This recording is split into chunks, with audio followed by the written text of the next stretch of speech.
This is going to be your guide to finding a main or new Pokemon to play in Pokemon Unite. Now this video is going to be a bit difficult because there's many different ways of approaching the subject, and also changes if you have MOBA experience or not. If Pokemon Unite is your first MOBA, maybe some of the higher difficulty characters aren't going to be for you immediately, but if you have experience, then I could say something like, oh, Absol is an assassin type, you want to teleport behind someone and absolutely obliterate them, but you're a glass cannon, so you're going to get blown up really quickly. Or if you have League of Legends experience, you become a mobile Shurima Shuffle when you use block, and then you also have Recon Knockup.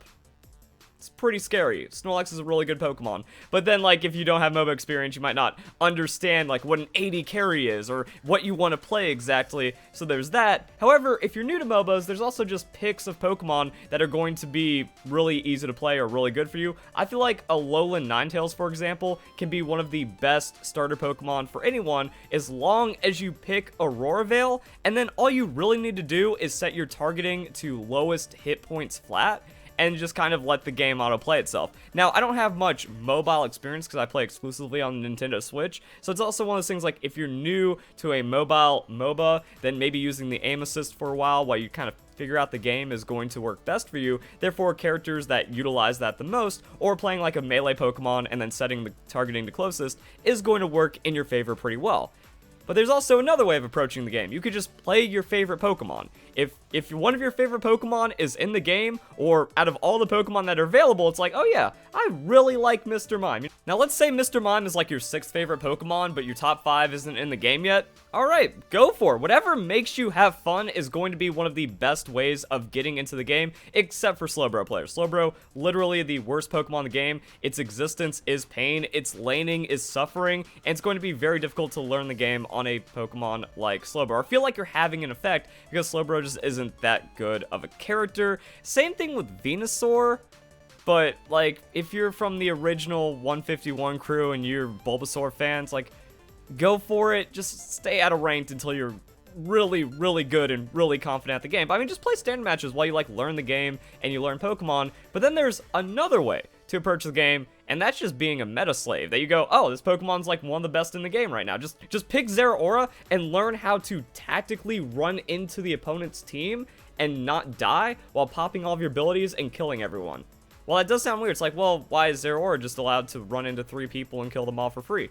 Because it's Zeraora. Zeraora's just busted like that. There's also just like a lot of other really strong Pokemon like Lucario, but that also creates issues because then you're potentially taking a skilled Lucario from the team, which could put you at a disadvantage, or a lot of people are just going to be fighting over some of the best Pokemon in the game, and then there's still like some other things you need to learn about the game. But overall, it's like, yeah, pick Lucario, go quick attack into the center Pokemon like Audino or Corphish, and then use Meteor Mash to secure it, and you're just going to be ahead of the enemy Pokemon, and then you're just broken because Lucario is absolutely insane.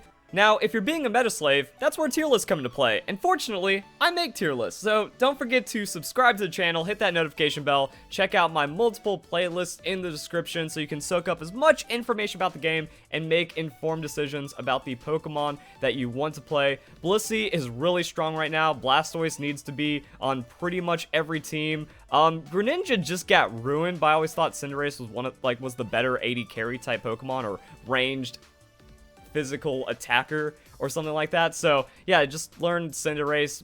I think Greninja might have some like slight viability still or something. Crustle is just ridiculous. Snorlax, one of the best tanks in the game. Cramorant is S tier even after the nerf because Choice Specs is ridiculous. So it's like if you just put time into a Pokemon, especially an already like regarded as a really good Pokemon, then you're going to get more reward as the game goes on. But Cramorant, very high skill cap. Never pick Power Punch on Lucario. Extreme speed, very high skill cap. So for a new player, you might struggle more early if you're like trying to learn the super advanced stuff before your like skill shotting is there, before your ability to like get correct targeting is there. But overall, like it'll just help you grow in the long run. And that's another thing, like Mr. Mime is a very tough Pokemon to play. You're either going to just be like missing all your confusions into barriers, or not getting like guard swap setups on the right target into big damage, so it's like, oh, you're going to feel bad for a really long time. But then like when your brain finally just turns off and you become an automatic Mr. Mime that just like is super S tier broken and no one else knows how to play the character as good as you, then yeah, now you're actually doing incredible things for your team. Gengar's pretty ridiculous. Like I said, Alolan Ninetales was ridiculous. Pikachu, a little stronger now because of the choice specs. Charizard, I think it's a lot better. It's kind of weird with those changes. We're going to see where Charizard lands. And then Machamp, be a Machamp, don't be a Machamp. Run in, punch, and destroy everything. Garchomp, if you're really... well, I mean, Garchomp is a mix of tactical inting and patience. Like, Gible can get in there and win some very early lanes and some very early setups, but if you just like rush into a fight too hard, then there's nothing you can do. However, once you become level 10 and you have Garchomp in your Unite move, then you can actually like 1v4 with your Unite move and determine entire games, but you kind of have to get punked for the first 6 minutes or so. So like you're just going to have like a lot of bad games, but then eventually you're going to learn the limits of the character, and over time, after like 100 games, then Garchomp gets really insane. So again, like meta slaving and like playing really strong Pokemon. Gardevoir, very difficult laning. Ralts is suffering, but then when you get into Psyshock, it gets a little better. Then when you become Gardevoir, you are one of the best special attacking, long-range, quote-unquote, artillery mages in the game, where you hit a stun on someone from across the map. Not really, but you know, you hit someone like off-screen almost.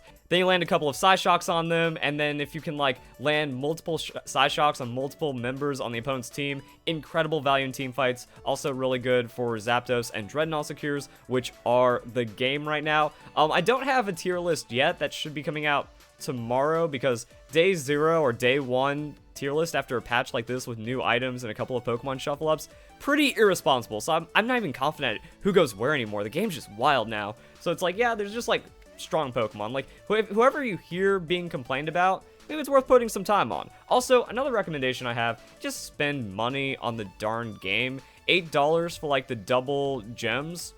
That lets you buy a couple of extra Pokemon. You know, a lot of people complain about the Aeos coins taking too long, but I mean, if you want to try out multiple Pokemon, a couple of them are available each week for free, and then you do get a couple of licenses as you like go through missions and level ups and stuff like that. But I mean, if like you really like a Pokemon, or if you see someone else play it, or you look up a guide, or you see a tier list, it's like, oh, maybe I want to learn Talonflame, or maybe maybe it was a mistake for me to ignore Lucario for so long.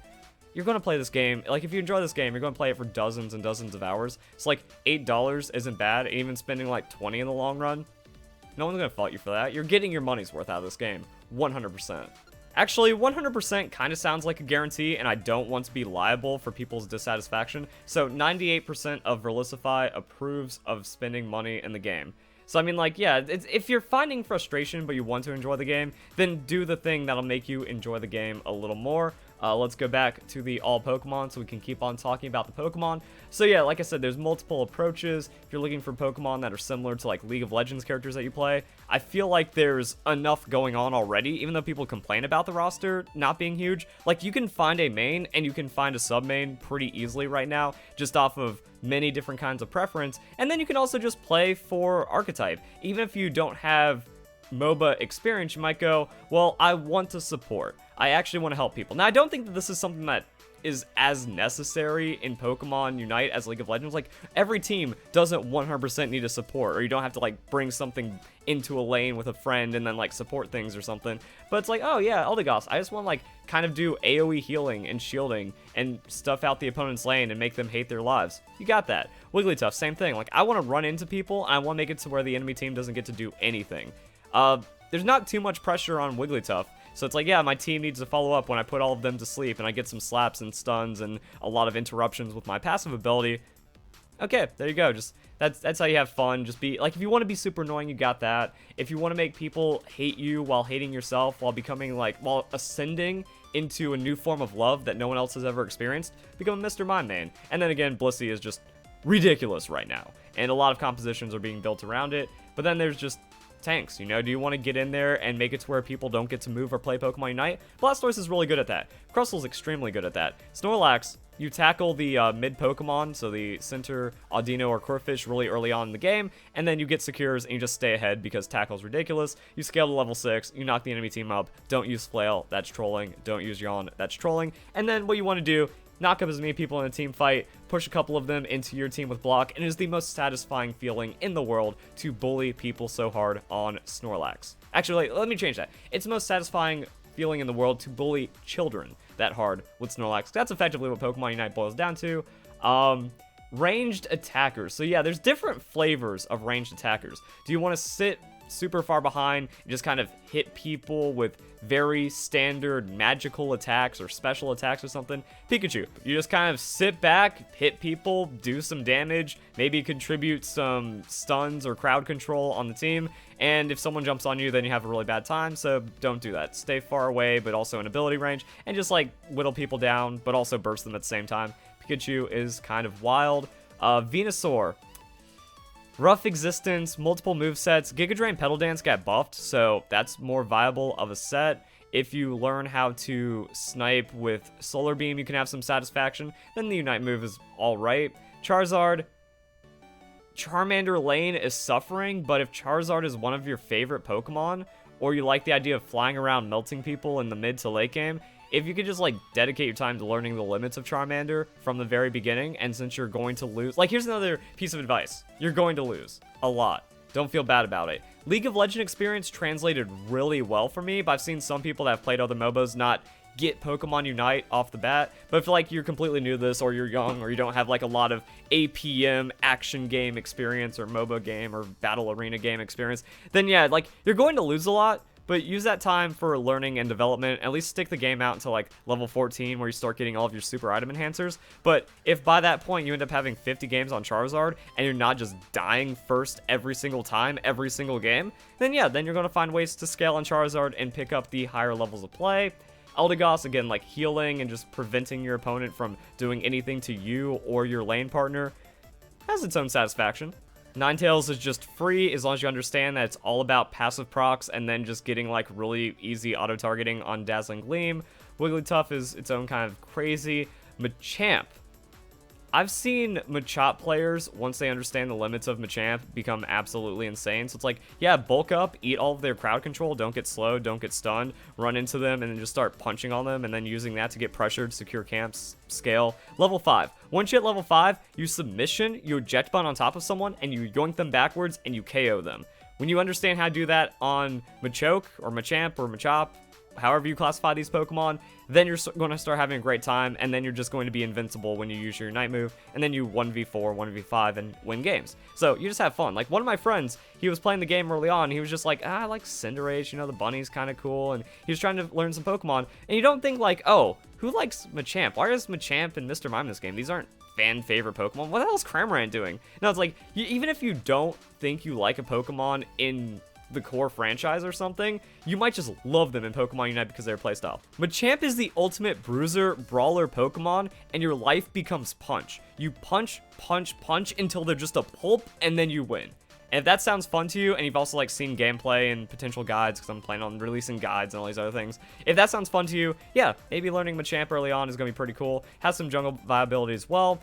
If you're a jungler from League of Legends, jungling translates really well. But then, like, Lucario jungle, Zeraora jungle is probably what you want. Scorbunny jungle's back in, I think. Charizard jungle's becoming a thing. Absol, Talonflame. So there's, like, a lot of different, like, jungle viability. Tomorrow I plan on doing videos on, like, best junglers and Pokemon that can jungle and lane and stuff.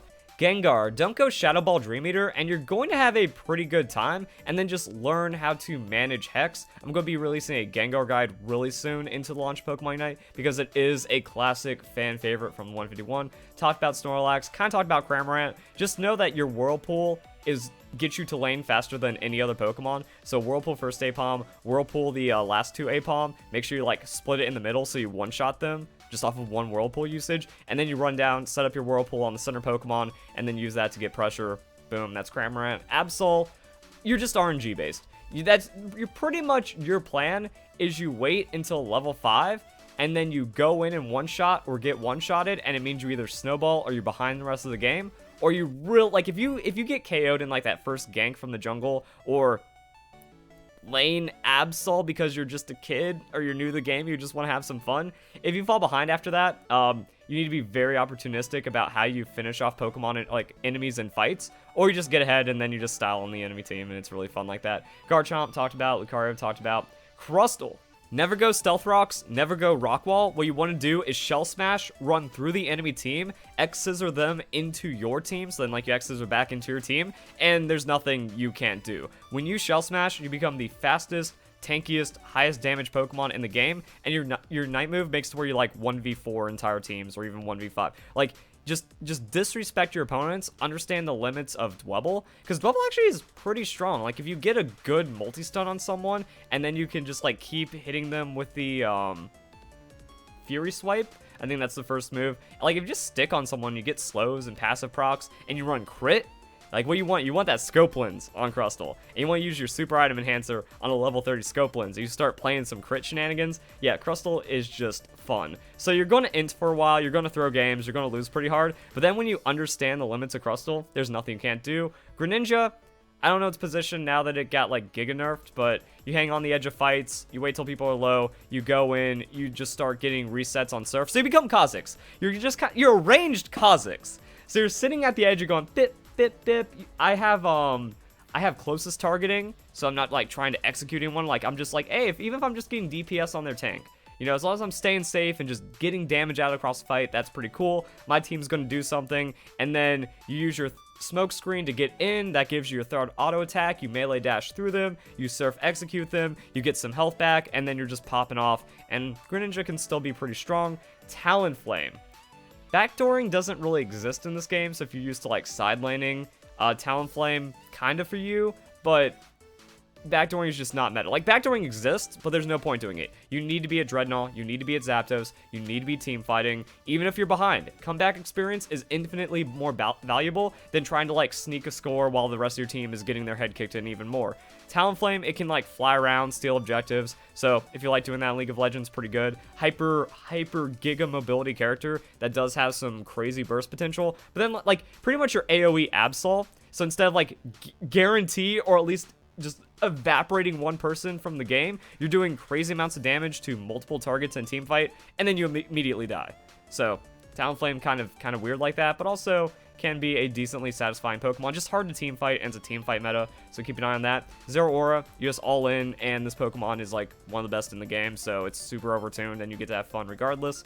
Cinderace, you just kick people, and then you manage your passive, and then you crit people, and then you do like 1,000,000 damage, and your Unite move is good at securing, stealing objectives, or just blowing up people in fight, and then being, like, uncontestable. Like, Cinderace with the Unite move passive, we're just running around super fast, doing crazy damage and attack speed hits on people.